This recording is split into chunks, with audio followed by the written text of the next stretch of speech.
बिस्मिल्लाहिर्रहमानिर्रहीम। अस्सलाम वालेकुम नाज़रीन, आप यूट्यूब चैनल देख रहे हैं। मैं इमरान खान हूँ। अख्तर मेंगल साहब की पार्टी ने एक प्रोग्राम किया कोयटा में, और वो उनके वालिद अता मेंगल साहब के हवाले से उनकी बरसी पे प्रोग्राम होता है, और कोयटा में ये प्रोग्राम था। उसके बाद एक खुदकुश धमाका हुआ है। ये इस साल दूसरा मौका है पिछले चंद महीनों में कि अख्तर मेंगल साहब के ऊपर खुदकुश हमला किया गया है, और ख़ुदकुश हमले में 13 अफराद अब तक शहीद हुए हैं, और कई लोग जो ज़मीन पे वहाँ गिरे हुए थे, जो देखा गया उस वक्त, वो बहुत बड़ी तादाद में। वहाँ ज़ख्मियों के बारे में बताया जा रहा है कि लगभग दर्जनों लोग वहाँ पे ज़ख्मी हुए हैं इस ख़ुदकुश धमाके के नतीजे में। कुछ लोग कह रहे हैं 30 से ज़ायद हैं, कुछ लोग 40 का फिगर बता रहे हैं। लेकिन जो मकामी सहाफ़ी हैं उनका ये कहना है कि अख्तर मेंगल के एक करीबी साथी हैं BNP मेंगल के साजिद तरीन साहब, ये नायब सदर हैं, और ये भी इस वाक़े में 13 अफराद के साथ शहीद हो गए हैं। इससे पहले आपको याद होगा लखपास के मकाम पर जब अख्तर मेंगल साहब धरना देकर बैठे हुए थे और कोयटा में आना चाहते थे, तो वहाँ पे भी एक खुदकुश धमाका हुआ था और उसमें भी कुछ नुकसान हुआ था।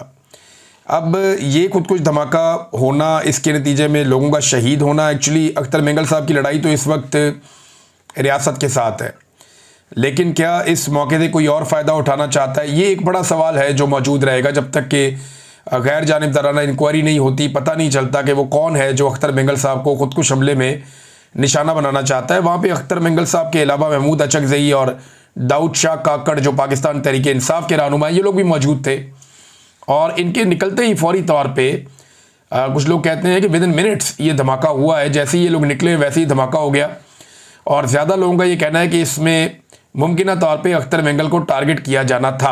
खुशकिस्मती से वो भी महफूज रहे, महमूद खान अचकज़ई भी महफूज रहे, और दाऊद शाह काकड़ भी महफूज रहे। लेकिन ये बड़ा अनफॉर्चुनेट है कि 13 लोग इसमें शहीद हो गए। अब अख्तर मेंगल साहब ने क्या कहा इस दिन, ये मैं आपको बता दूं। डॉक्टर मारंग बलोच को 3 MPO के तहत कैद किया हुआ है और 4 माह से उन्हें रिमांड पर रखा हुआ है। क्या मुल्क 2 लख्त करने वालों का कभी रिमांड दिया गया? क्या आइन तोड़ने वालों का रिमांड दिया गया? क्या मार्शल लॉ लगाने वालों का रिमांड दिया गया? ये तल्ख सवालात हैं जो अख्तर मेंगल साहब ने पूछे। उन्होंने कहा हमारी माओं और बहनों के सर से दुपट्टे उठाकर उन्हें पाबंदे सलासल किया जाता है। हमारे अकाबरीन इस धरती पर मौजूद नहीं है, इसलिए गीदड़ भी शेर बन गए हैं। आज सूबे के वारिस वो बने हैं वल्लाह जिनके घर से एक मुर्गी भी शहीद नहीं हुई। ये वो जो सूबे के अंदर जिनको हुकूमत बनाकर दी गई है, ये लोग तो जाली हुकूमत है और जाली किस्म के सियासतदान हैं। एस्टेब्लिशमेंट के कंधों के ऊपर बैठ के इन्होंने हमेशा इक़्तिदार हासिल किया है। संजरानी साहब आपको याद है एस्टेब्लिशमेंट के चेयरमैन सेनेट थे। फिर काकड़ साहब को बनाया गया बाकायदा वज़ीर आज़म निगरान, वो भी एस्टेब्लिशमेंट के आदमी है। अभी बुगटी साहब जो है ये पुराने एस्टेब्लिशमेंट के आदमी है, और इस वक्त इनको बनाया गया वज़ीर आला बलूचिस्तान। इस बारे में बात कर रहे हैं। फिर अख्तर मेंगल साहब ने कहा कि आज जिसको जमहूरी दौर कहा जा रहा है, इसमें आप तकरीर करो तो आपके ऊपर FIR काट दी जाती है कि आपने रियासत मुखालिफ तकरीर की है। और भाई तुमने किस जानवर का नाम रियासत रखा हुआ है? काफ़ी जज्बाती खिताब किया अख्तर मेंगल साहब ने, और उनके ऊपर फिर उसके बाद हमला हुआ, और उस हमले के नतीजे में जो है वो 13 लोग शहीद हुए। अब इस तरफ से तो कोई बात नहीं आ रही, लेकिन जो एस्टेब्लिशमेंट के ज़राए हैं या वो लोग जो एस्टेब्लिशमेंट से खबरें लेकर चलाते हैं, उन लोगों ने एक लाइन पकड़ ली, और वो ये कह रहे हैं कि अख्तर मेंगल पे 2 हमले हुए, अख्तर मेंगल क्यों नहीं मारे गए?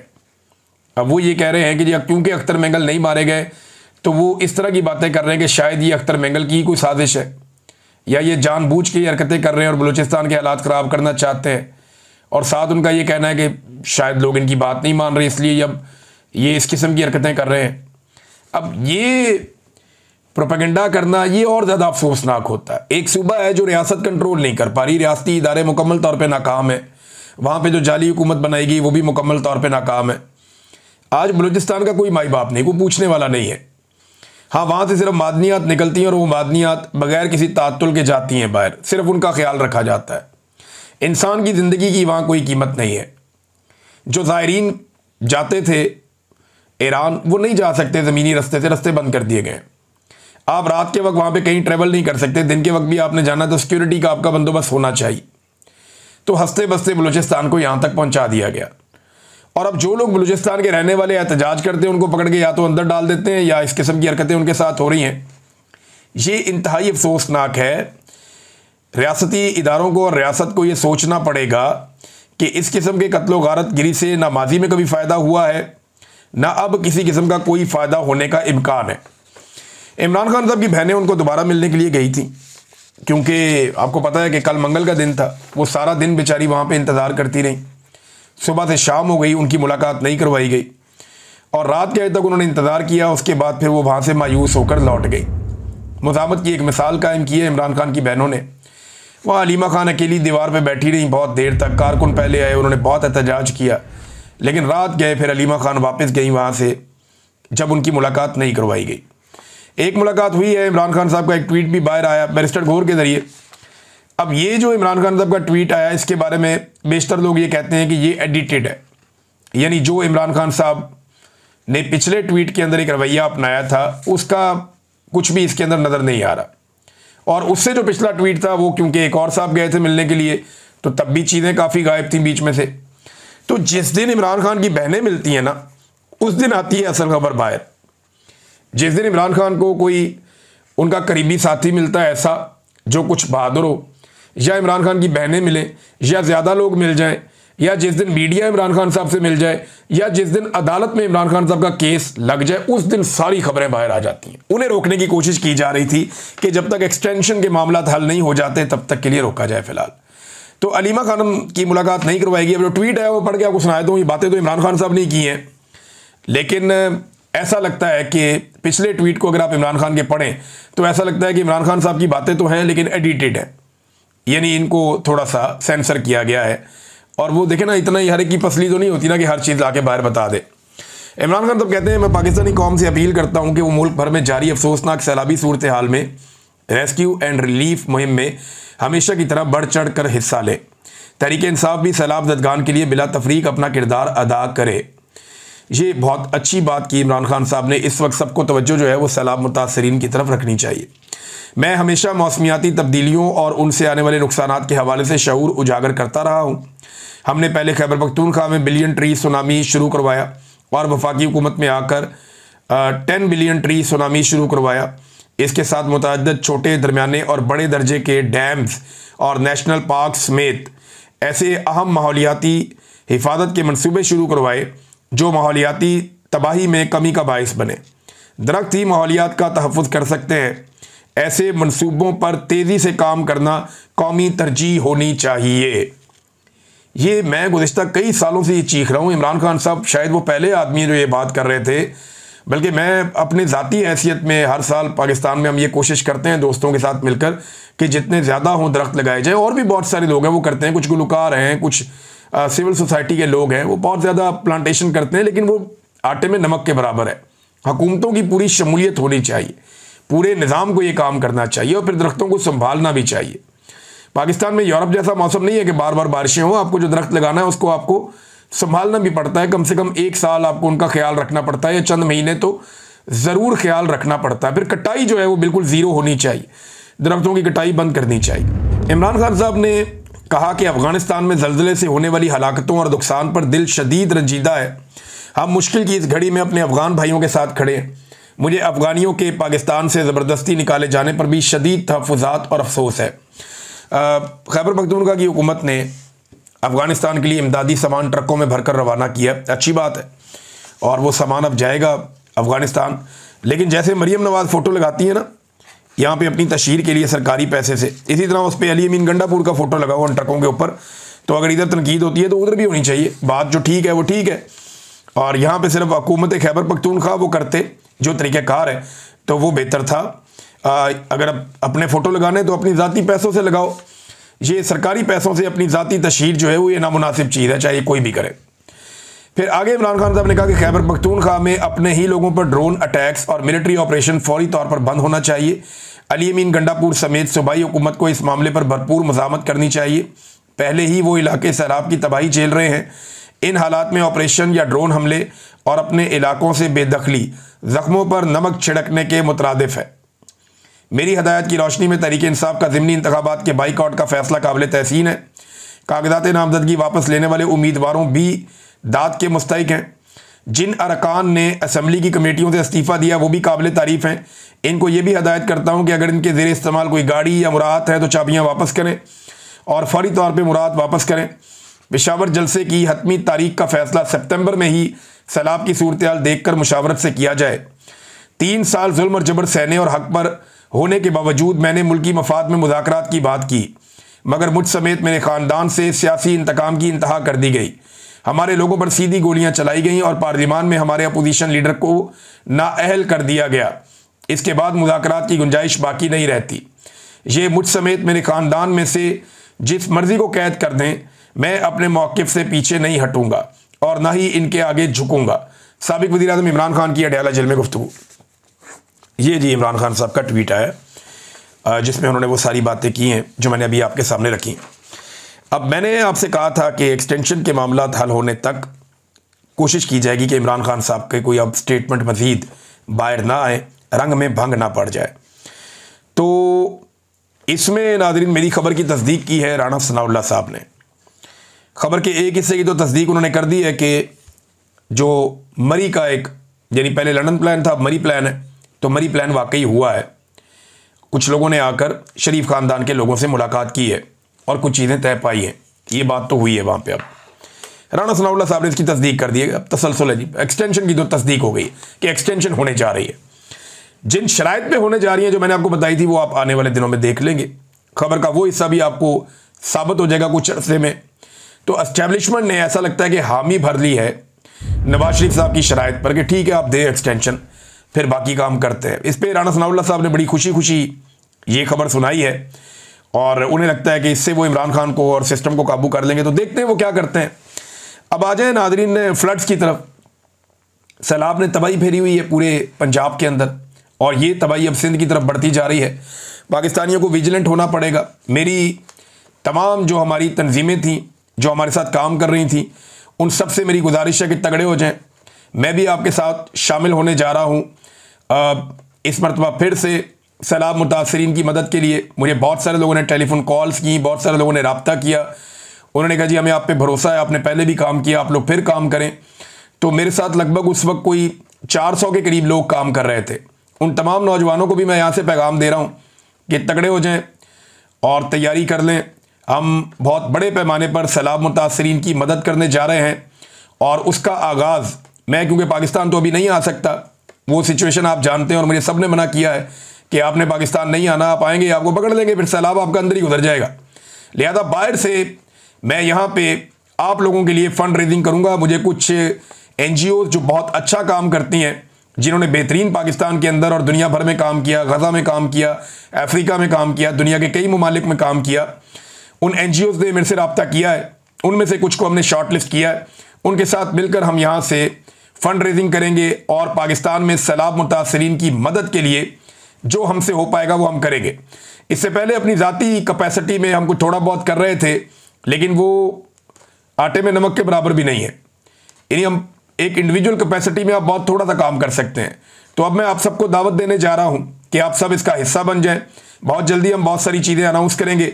हमारा जो पहला प्रोग्राम होने जा रहा है सैलाब मुतासरीन की मदद के लिए, वो यहाँ पे होगा मैनचेस्टर में।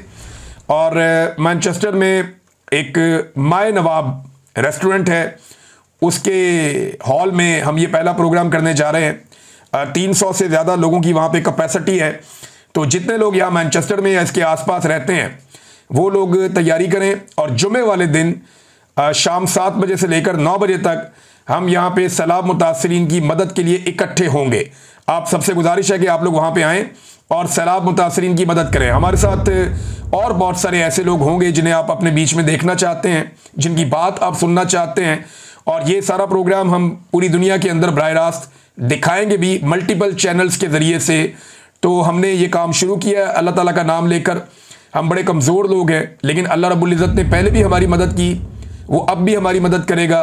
हमने बहुत बड़े पैमाने पर अपनी कैपेसिटी से ज़्यादा काम किया था।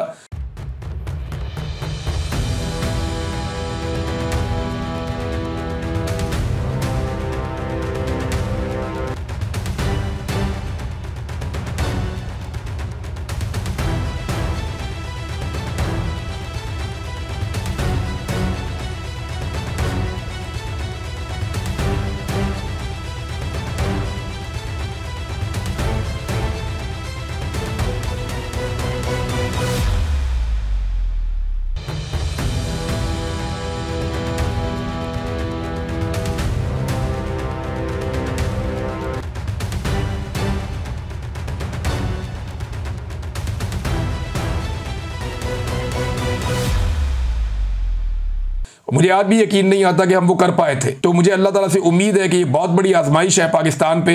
मैं वहाँ तो नहीं जा सकता, लेकिन यहाँ से जो कुछ मेरे से बन पड़ेगा मैं करूँगा।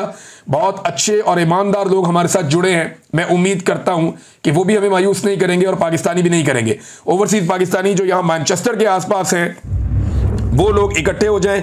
इसके बाद हम बाकी शहरों में भी आएंगे, लेकिन सबसे पहला प्रोग्राम जो है वो मैनचेस्टर में माए नवाब जो रेस्टोरेंट है, जो पुराना वाला, वहाँ पे ये एक तो बड़ा है बहुत, वो नया बना है वहाँ नहीं, जो एक ओल्ड वाला जिसको सब जानते हैं यहाँ पे, वहाँ पे ये प्रोग्राम है जुमे वाले दिन शाम 7 बजे से लेकर 9 बजे तक 5 तारीख होगी। तो आप सबसे गुजारिश है कि यहाँ पे आएँ और सैलाब मुतासरीन की मदद के लिए हिस्सा डालें। भारत से बहुत बड़े पैमाने पर पानी अभी पाकिस्तान में दाखिल हो रहा है, लगातार दाखिल होता चला जा रहा है, और जो इतलात हैं इस हवाले से वो मैं आपके साथ शेयर करता हूँ। ये बड़ी खौफनाक इतलात हैं और एक एक तफसील यहाँ पे अब मेरे पास लिखी हुई है। इस वक्त हमने सारा डाटा इकट्ठा किया है कि भारत के कौन कौन से डैम के जो दरवाजे हैं वो मुकम्मल तौर पे उनके गेट खुले हैं, और वो सारा पानी जो है वो 2 दरियाओं में बहुत तेज़ी से दाखिल होने जा रहा है, सतलुज में और चनाब में।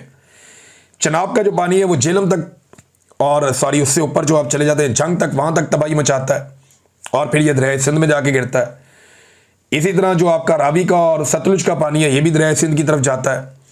रावी ने जो कुछ किया वो आपके सामने है। रावी में लगातार पानी की जो सतह है वो बार बार बुलंद होती है, और अभी मजीद पानी का एक रैला रावी में दाखिल होने जा रहा है। जबकि सतलुज के हालात बताए जा रहे हैं कि सबसे ज़्यादा खौफनाक हैं। ब्यास के इलाके में जो कैशमेंट एरिया है वहाँ पे बारिश रुकी नहीं रही, ना ही हिमाचल के इलाकों में बारिश रुक रही है, और वो अगले चंद दिन जारी रहेगी। तो ये सतलुज बहुत बड़ा ख़तरा है मुल्तान के लिए।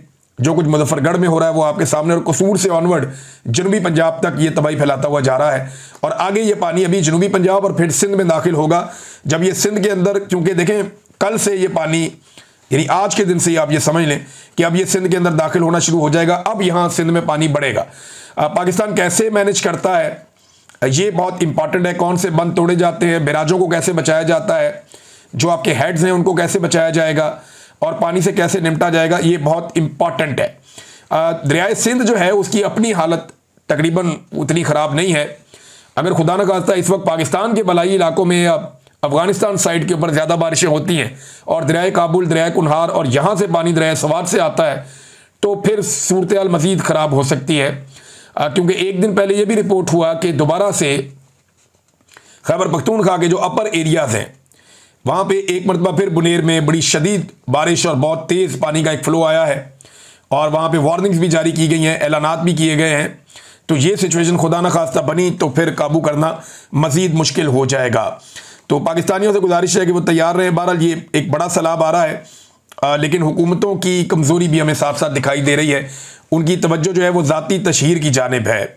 अब एक जो है वो आपको पता है कि एक बड़ा इशू उठ गया था मरीम नवाज़ की मस्जिद में तस्वीर के हवाले से, तो उसका मरीम नवाज़ ने नोटिस ले लिया है। ख़बर कितनी जारी की गई वो आप देख लें।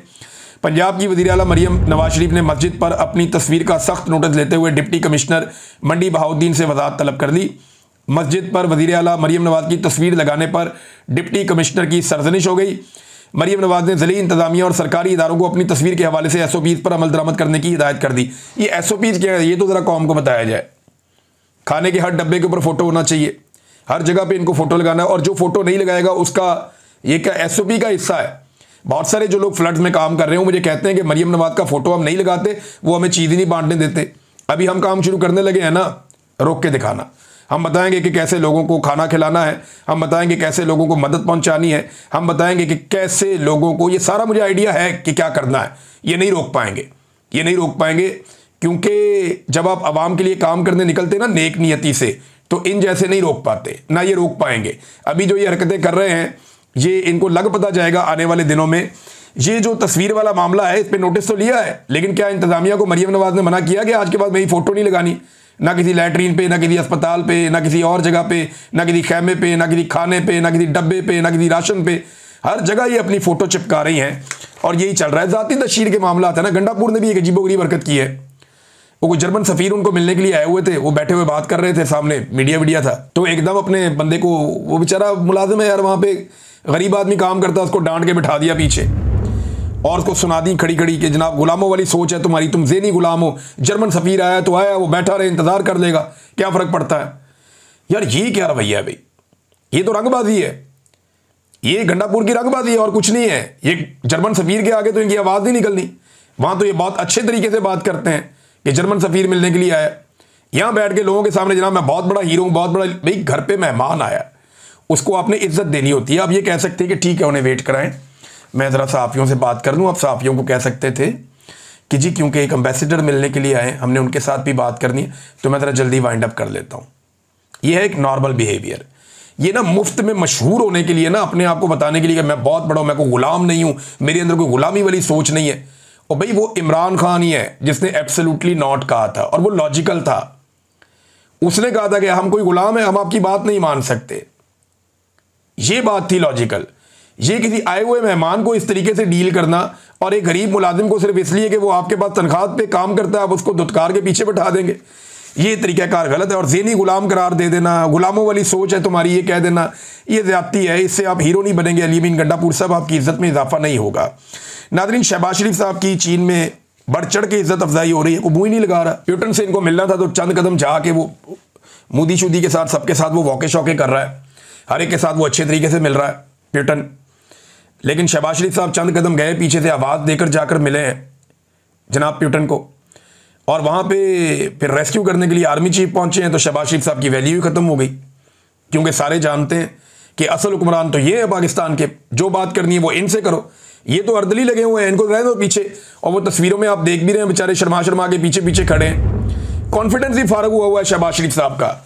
और मिलते कि इनको छोटे छोटे मुल्क नहीं है सेंट्रल एशिया के, इनको मिलकर इनके साथ खुशगपियाँ करके और तस्वीरें बना के और सोशल मीडिया पे लगाते हैं कि जनाब शहबाज शरीफ छा गया, तो ये हो गया, तो वो हो गया। तो कुछ नहीं हो गया, ईजी हो जाए। यही प्यूटन था। यानी शहबाज शरीफ आवाज़ देता है, दे के रोकता है, चंद लम्हे बात करता है, फोटो बन जाती है, वीडियो बन जाती है। जनाब बहुत बड़ी मुलाकात हो गई। इमरान खान से ये बंदा 3 घंटे मिला था, और ये उस दिन मिला था जिस दिन इसने जंग शुरू हुई थी इसकी यूक्रेन के साथ। कितना इंपॉर्टेंट डे था। तो इमरान खान पे इसने 3 घंटे लगाए थे उसके साथ बात करने में। ये इमरान खान की वैल्यू थी। यही चीन था इमरान खान का इस्तकबाल आप देखें, यही रशिया था इमरान खान का इस्तकबाल आप देखें। दुनिया इमरान खान को किसी और तरह लेती थी। डोनाल्ड ट्रंप और उसकी वाइफ और बाकी लोग इमरान खान को कैसे मिलते थे सब देखते थे। लेकिन यहाँ पे ये सबके पीछे पीछे भागते हैं और मुलाकातें करते हैं छोटी छोटी। गुजरते हुए कोई बंदा इनको सलाम कर देना, कहते हैं बड़ी अहम मुलाकात हो गई, 2 तरफा अमूर सिरे बहस आ गए, ये कर दिया वो कर दिया, कहानियाँ लंबी ये सुना देते हैं, हालांकि कुछ भी नहीं है। तो आर्मी चीफ पहुंचे जनाब। अब आर्मी चीफ की इज्जत होनी थी, और इनकी इज्जत अफजाई तो पहले से ही हो रही है। लोगों को पता है कि असल हुक्मरान तो पाकिस्तान का आर्मी चीफ होता है। ये वज़ीर आज़म तो फारिग होते हैं। एक आदमी आया था इमरान खान, उसने कोशिश की, एक दौर में नवाज शरीफ ने की थी, एक दौर में बेनज़ीर ने की थी, एक दौर में भुट्टो ने की थी। तो जिसने कोशिश की कि वो आर्मी चीफ से ज़्यादा इंपॉर्टेंट हो जाए, वो फारिग हो जाता है। तो शहबाज शरीफ को अपनी औकात पता है, वो एग्जैक्टली उसी जगह पे खड़े हैं जहां पे उनकी औकात है। अर्दली इमरान खान साहब ने कुछ गलत नहीं कहा था। लेकिन अब कुछ तस्वीरें जारी की जाएगी, मैं आपको पहले बता दूं, मैं इनको अच्छी तरह जानता हूं। तस्वीरें जारी की जाएंगी जिसमें शहबाज शरीफ का कॉन्फिडेंस शो किया जाएगा। इतना बड़ा कॉन्फिडेंट आदमी है, ऐसा नहीं है, बॉस है। कुछ तस्वीरें वीडियोस आपको आ जाएंगी थोड़े दिनों में। नाज़रीन, ये वीलॉग मैं यहाँ ख़त्म कर रहा हूँ। अब तक के लिए इतनी। अपना ख्याल रखिएगा, अपने इस चैनल का भी। अल्लाह हाफ़िज़।